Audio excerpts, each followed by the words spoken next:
Welcome to our first line stream of Introduction to Intuitive Writing. Now, throughout this next few weeks, we will be doing this live feed at 2:30 on Sundays while we're doing social distancing. However, I had a plan in place before we started experiencing more social distancing that I was going to change the format in April. So I am changing that format. So it'd be good to be aware that things are going to change. This group is actually supposed to be part of the private group. It's still out there as in one public place, but I have decided I'm going to shift the paid meetup, to a private group on the website. So we're just going to be changing platforms. And then that way on the website, what I will have is I will have all the videos. So you have all the extended brain hacks on that site.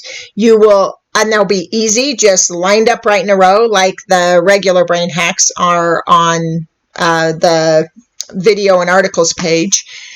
And then there will also be a forum so we can all chat with each other and connect and start building this community. I've just realized that switching it over in Meetup isn't working the way I hoped it would. It's hard to get to the extended brain hacks if you don't happen to catch the email or things like that. So I think it's just really good to just put it in one concise location. And so I think it'll be really good. I hope everyone enjoys that shift. And this group will be part of that, will be part of that continued work. Now, I will be still doing the meditations and teaching some early phase 3 practices. But for people that are ready to go deeper and start building, really working deeply into phase 3 and phase 4, I just want to make sure that you have resources available that aren't interrupted by education. So like today, for example, I will be doing a brief overview of intuitive mythology because of the fact that there might be people logged on that don't know the basics. So I'm going to go ahead and include the basics in this video. I'm going to address the questions that have been asked of me. I'm going to give a brief description, I'm going to keep it very brief. And then I already have several questions. I just received a text with more questions. So I'm going to review those questions, address them on the video, but the live chat is open. So if you need any clarifications or you have any questions that you want to ask while we're online, I'd like to get into connecting with that live chat so that you can still be connecting with each other as well. Getting on there and connecting with questions or answers or input that you like to add. If you want to give, kind of like we do in the group, if you ever want to express something of your own that's been your experience, this is a great place to do it. So that's my goal, is to make these a lot more interactive. There is a live chat forum available. I thought about doing this in something like Zoom, but then I realized the same thing's available on YouTube. We can connect with the live chat. So with that said, what I'm going to do now is I am going to give a brief description, and then I'm going to dig into questions. And then when we're done today, I'll provide a writing prompt like I always do. And we will each dig into our own writing process. All right. So first of all, to explain what intuitive mythology is, if you're new. Intuitive mythology is about advancing brain function. So if you've not worked with my program, simply put, the first phase of my program is to first realize that our entire lives are the byproduct of brain chemistry, and how we experience life is based on that chemistry.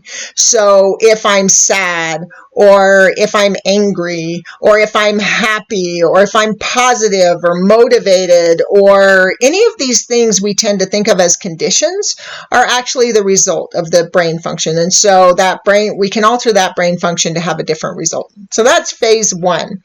Phase 1 also teaches us how to easily manage triggers that put us in states of suffering. Phase 2 is about becoming centered. And I want to actually, while I'm doing this description, I'm going to address a couple of the questions that came up because it's kind of perfect to do it. And then that way everyone gets to take advantage of me describing something again you've heard before. I won't be doing that every week because it's going to shift over to a different format. But to address phase 1, before I jump into phase 2, somebody asked me about the staying away from social media or staying away from the media in general while we are going through what we're going through, because it can be triggering. And this is a lot more of a question than it looks like on the surface. So first of all, my advice is stay away from anything that triggers you, but being socially informed is also important. However, this really depends on what phase of the practice do I feel confident in when I'm looking at media. Am I subjective? Do I believe everything that media says? Is it going to drive fear? Is it going to drive triggered states? Is it going to,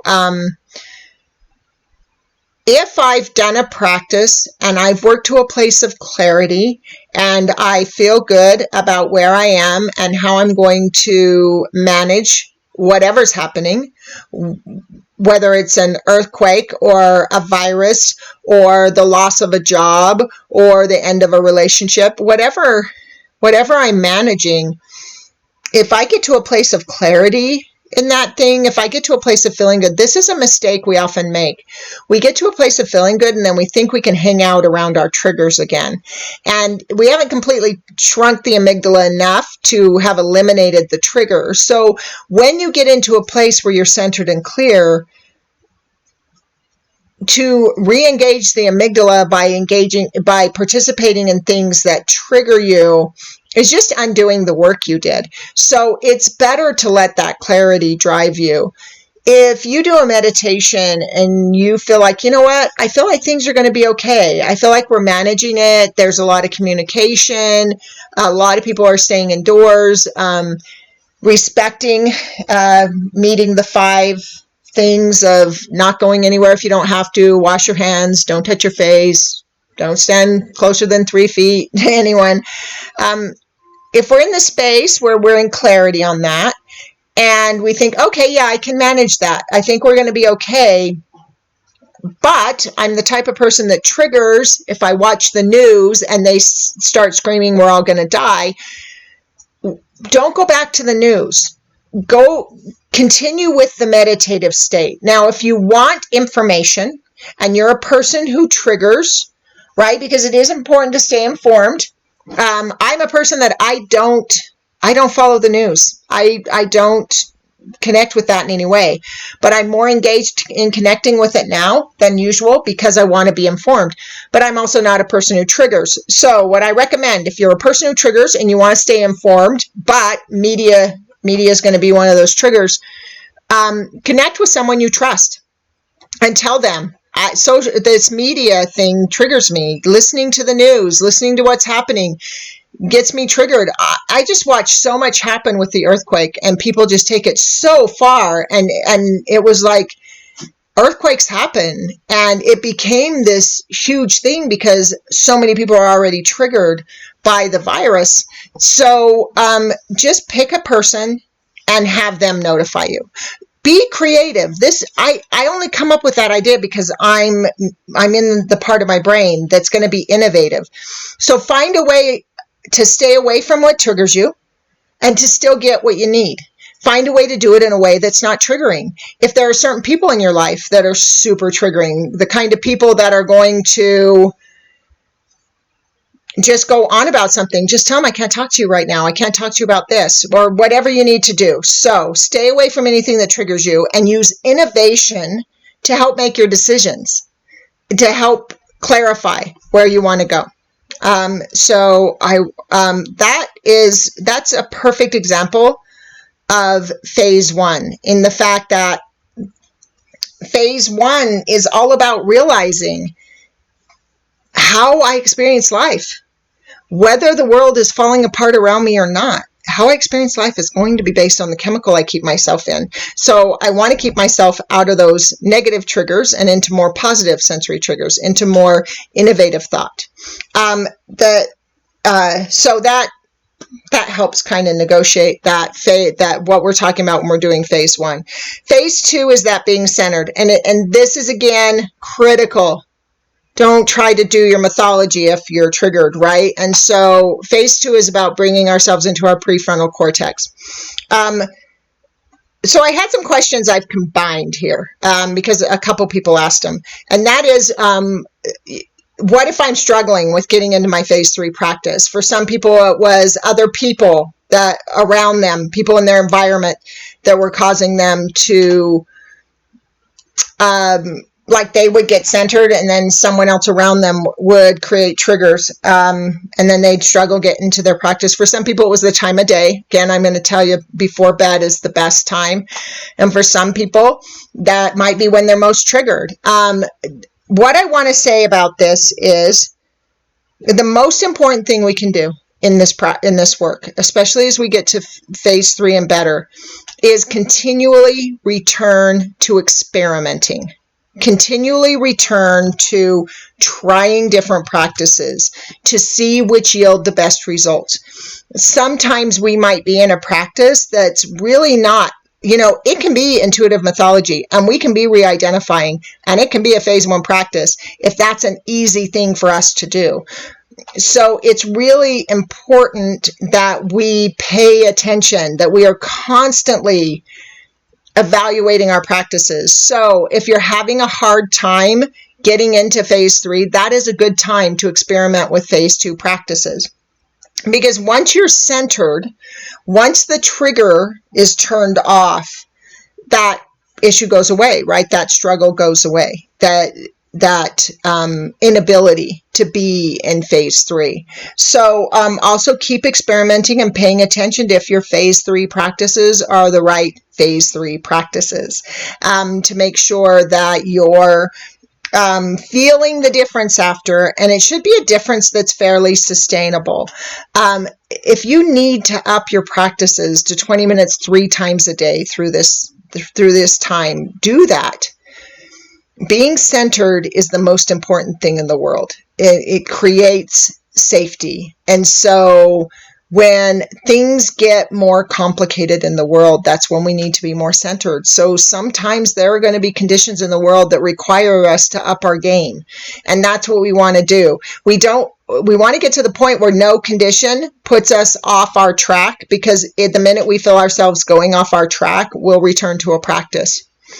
So it's not, can I? It's not, what if it doesn't work? It's not, I don't know if I can, I don't know if I can live up to the expectation I put on myself. It's more coming from the perspective of, how do I? Not can I, not might I fail, but how do I make this happen? Let me try something. If that something doesn't work, then I try something else. And I keep going. I don't ever quit. I never settle for anything less but that expanding life. This is the most important thing. This is the 70-30 thing I talk about, where 30% of the people are the ones that'll make real change in their life in this program. 70% will find good enough and then not evolve any further. It's just a higher level of placating. It's a higher level of settling. But if we can't break through a wall, if we can't get past where we were, this is the time where we want to return and start experimenting and say, not what can I break through, but how do I break through? And to keep pushing ourselves with that. I have another question on here, but I want to check these questions really quick first. So somebody's asked me, is it possible to become acclimated to low levels of stress? Yes. I mean, most people live in those. Low-level stress is definitive of the majority of the population. We are all in an inherent state of low-level stress. I haven't gone further. If there's more that you have in this, I'm going to keep reading. But I do want to address this concept of low-level stress. All humans who are not living in an innovative lifestyle are in low-level stress because we aren't primates anymore. So just being in a primal model keeps us in low-level stress. Primates exist at low-level stress because they live subject to the conditions of the world. So a primate continually lives in that state of low-level stress. So if we're living in a fight or flight, rest and digest model, we're always in low-level stress. It's inherent to the model. So unless you're in high phase 3 or better, you're experiencing low-level stress. Low-level stress is the stress that we think is just commonplace in our life. It's the stuff that we think is inherent to being human or inherent to living in today's world, or all of these other definitions we put on it. So we definitely acclimate to it, but we tend to fool ourselves about it. We tend to convince ourselves that we're not in stress because we're placating, because we found good enough and we're not striving for more. So I'm going to read this out loud, just instead of having you sit here and stare at me, and then that way I can answer it clearly. So, and it says, an example is, my stress levels are usually at a 10. I do my practices and my stress levels or baseline is now a 5, but the effects may feel the same because I'm not used to high stress levels anymore. And maybe in a sense, I'm becoming more attuned to my body. This is what I mean by acclimate. We become, so for me, I look at this as tolerance. What are my tolerance levels? And definitely our tolerance levels shift. So when I had severe PTSD, I had chronic pain. I had deteriorated discs in my back. I had severe digestive problems and heart problems and everything. So I was just in pain all the time. And so I had an extremely high pain tolerance. Now, what happens, of course, too, is when you're triggered, all the nerves in your body are turned off. So you experience, you don't feel all your pain. I am now a baby when it comes to pain. I have no pain tolerance whatsoever, just the slightest pain, and I am very uncomfortable. A lot of foods, this recent bout with thinking I had food poisoning, and I really have established, because I'm fine and I can go weeks, and then if I have something that's processed with chemicals, I have the issue again. My body's alarm systems are working better. So I think it's not as much about acclimation as it is tolerance, and the fact that once our body sees we're making an improvement, it becomes intolerant to us not making that improvement. It becomes, it realizes, oh, we're awake, we're paying attention. Here, let me tell you, something's wrong.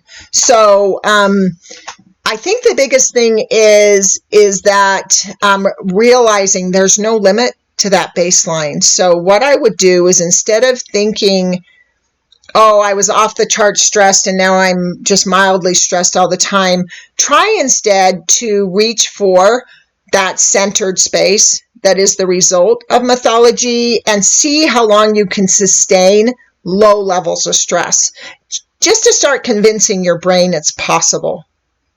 So I hope that answers it in a clear way. If there's anything it's not answering, if you want to type into the online chat, I will include the answer. I will, or if you want to just text me again, if you don't want it in the public chat, I'll look at it. And you're welcome. Well, they were thanking me for continuing the group. So the last question that I have, so if you have anything else, make sure you put it into live chat, or let me know if that's not working. Also, if you just want to say hi and connect with each other, we're all connected on the chat. And so since we can't be in rooms with each other, you can check in with your fellow writers.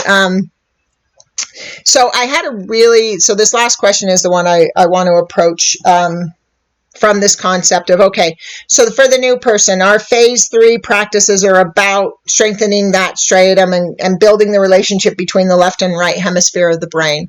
So this is so we can be more innovative, more inspired in our thinking, think outside of the box, think creatively, like I was talking about with the news media and connecting to that.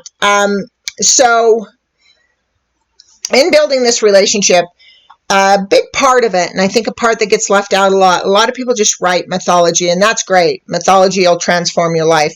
But as we begin to get into phase 4, we want to actually start bringing re-identification willfully into our life. And part of that is taking action on the mythology. And I do talk about this as people get more advanced in mythology, that if there's something that stands out that requires us taking an action step, a lot of times we don't do it. And it doesn't mean we won't get there, but we can get there quicker if we can use the innovation of our subconscious mind to, if we can connect to these innovations of our subconscious mind and actually utilize the information it's giving us, it will work better in the future. So the more we use innovative thinking, the more available innovative thinking will be to us, because the brain will see it as a resource and it will start letting go of that amygdala because it will realize it doesn't need it. So the question that was posed to me is, how can I apply my phase 4 practice at home? Which is a great question. So, we're doing the social distancing. A lot of phase 4 is being out in the world doing things. One of the things to do during this time is preparation. So phase 4 practice isn't always about necessarily taking an action that day. You could actually lay out a calendar. What are my phase 4 action steps going to be for the next 3 months? Or what action steps, again, use that innovative thinking to say, what action steps can I take at home? Am I sending an email, or am I going through something to get it organized? What can I do so that the second I'm allowed to step outside, I can hit the ground running? I'm doing a lot of this, so I'm doing this big shift to online presence, and actually this situation has brought me the opportunity to start saying, how will I work the groups? How will this look as we move forward? And I'm very excited about that. I'm very excited about the idea of building a community on the website, and that came of this. I am still working.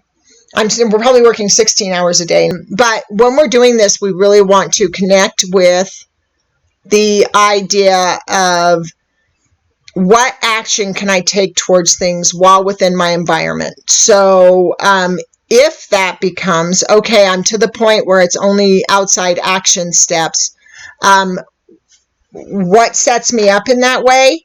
And then also go back to intuitive mythology and say, okay, what steps can I take now in my life internally? And there's someone I'm working with that actually has a really difficult situation they're dealing with. And I said, this is a gift, this opportunity to be socially distancing, because now's the time where we can all work on ourselves. So there's a practice I have in one of the classes that is about taking a list of things that you want to shift in your life and saying, okay, if I'm not happy with this, what does it look like? What would it look like if I could live that way? And how can I apply it now? And they're working on applying internal shifts during this time. So they're taking advantage of this time to foster that internal growth. So there is always an action step, a phase 4 step we can do at home in I'm going to move around the house as the person in the version of me in the mythology, or I'm going to prepare for what does that person want to do when this is done, when we all feel safe going out in the world again. What does that person, what life do they want to live? And then continually having that question we ask ourselves, which is what I'm doing right now living in service to that? There is so much we can do while we're at home. So I hope that answers the question. I hope I kind of gave a cryptic description of, for anyone new, I gave a bit of a cryptic description of what mythology is, but this is the same concept that we use in meditation. where we're fostering that innovative thinking, but we're doing it for the ultimate goal of redefining ourselves, finding a more authentic, accurate view of ourselves. So one of the things that's really important is connecting to that realized self. And so what I want to do is, I think that's all the questions I've been sent. What I'd really like to do, so while I wait to see if anybody has that, I'd love to talk about what I want to do with the writing prompt today, where I'd like to go with that. I think there's a lot of disconnects sometimes in mythology where we get so caught up in doing and identities in the world and what we do out there that we lose this opportunity to really connect with being in our body and being who we are. And so I want to push it a little bit and make this mythology about connecting to this new possibility from a sensory internal experience, not sensory world around me, but interoceptive. So instead of having that sensory experience of the external world, the typical sight, sound, taste, touch, smell, connecting instead to the internal interoceptive, the internal body and what it's telling us in the moment. So the way I want to approach this is this. I am going to create a writing prompt for this. I'm going to lead you in the writing prompt the same as I would do with meditation. And then once I'm done leading the writing prompt, if anyone has any questions, I will give it about 1 or 2 minutes after I'm done to see if I see any questions pop up. Once I end the live stream, the live chat disappears with it. So if I end the live stream and you're still entering your question, you can put it in comments after, and I'll address it in our next meeting. But what I want to do is give you the prompt and then give everybody just that opportunity to go and write and be in their writing. And then if you want to share anything from your writing, again, you can do that on any of the social media sites. When we get the private page going on the website, that'll be a nice place where people can share their mythology with each other. And everyone can have a chance to read it and connect with it if it's something you want to share. So I'm not seeing any further questions pop up. So what I'm going to do is lead us right into the prompt. I think we're ready for the prompt. So that said, I'm going to flip back over to this screen. Instead of looking at me, we're going to look at the intuitive mythology page for that prompt. We've already been in this thinking space, so as usual, we're already in that centered state. But what I want you to do for your writing prompt today is I want you to pick an identity from your mythology or from the world around you that is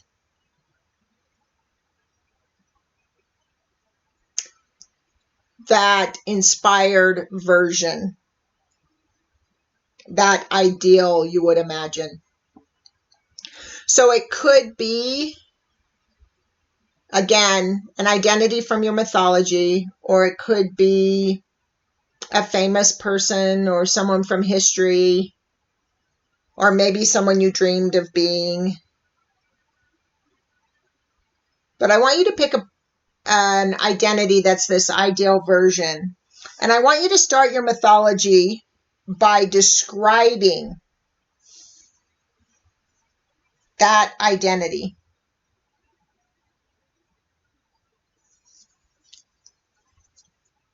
Describe who it is. If you want to describe how they look, you can, just to, this is a good thing if you're struggling with your mythology at any point. Returning to that question, is you can get very descriptive. And this is a good way to prime the pump. So you want to start describing that person, who they are. And then I want you to start describing qualities of them that you admire.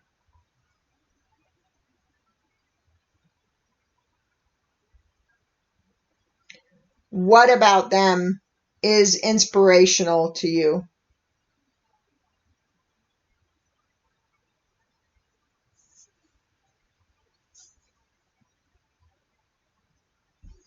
Are there things that you wish you could have more in your life? Do you wish you could be like them? If there are ways you wish you could be more like that, what are they? What do you see when you look at them that inspires you?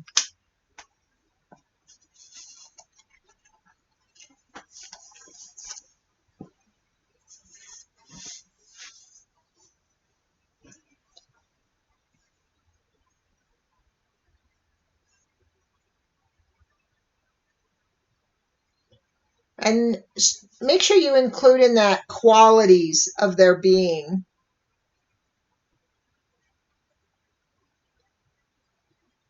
What is it about the way they move or carry themselves?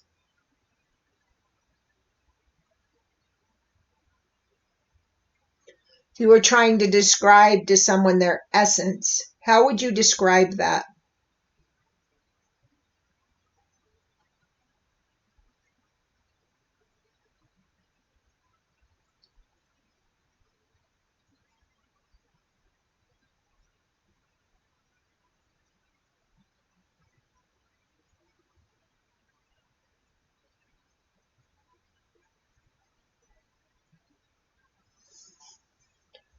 Now I'm going to step in to up-leveling the writing prompt, to complicating it a bit, to working your brain.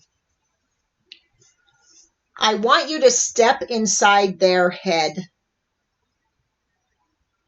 What is it like to be them? And I want you to let them start writing from their perspective. But we're not going to put this into a mythological format. I want you to put them into your day-to-day life.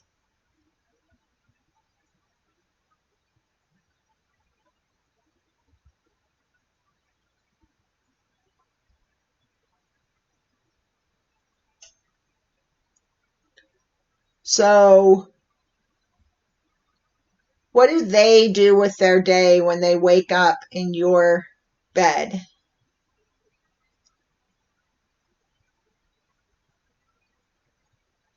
How do they move?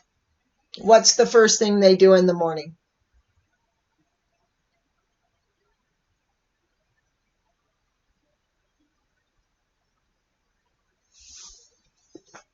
How do they handle social distancing?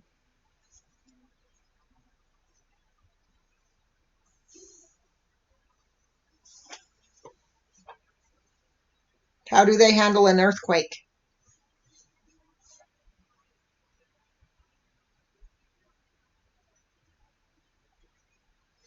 Are there any struggles you're experiencing in your life? If so, how would they handle that situation?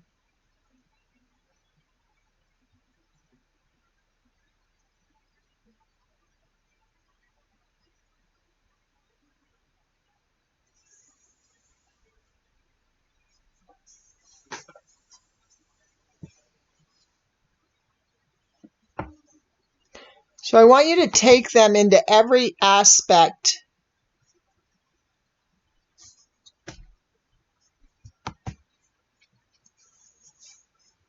of your life. Take them into your relationships,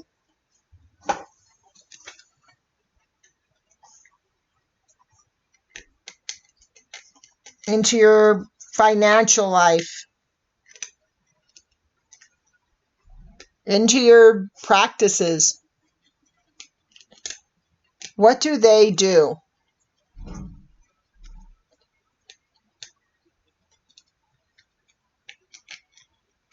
What is it like to be them? And so they're just going to write this perspective. So you've taken this person and plopped them into your life. Stay in their head. Don't pull out and do third person for this exercise. If it's difficult, just slow down, take a breath, and try again. It's meant to be difficult. But take them through every single aspect of your life that causes you any stress at all.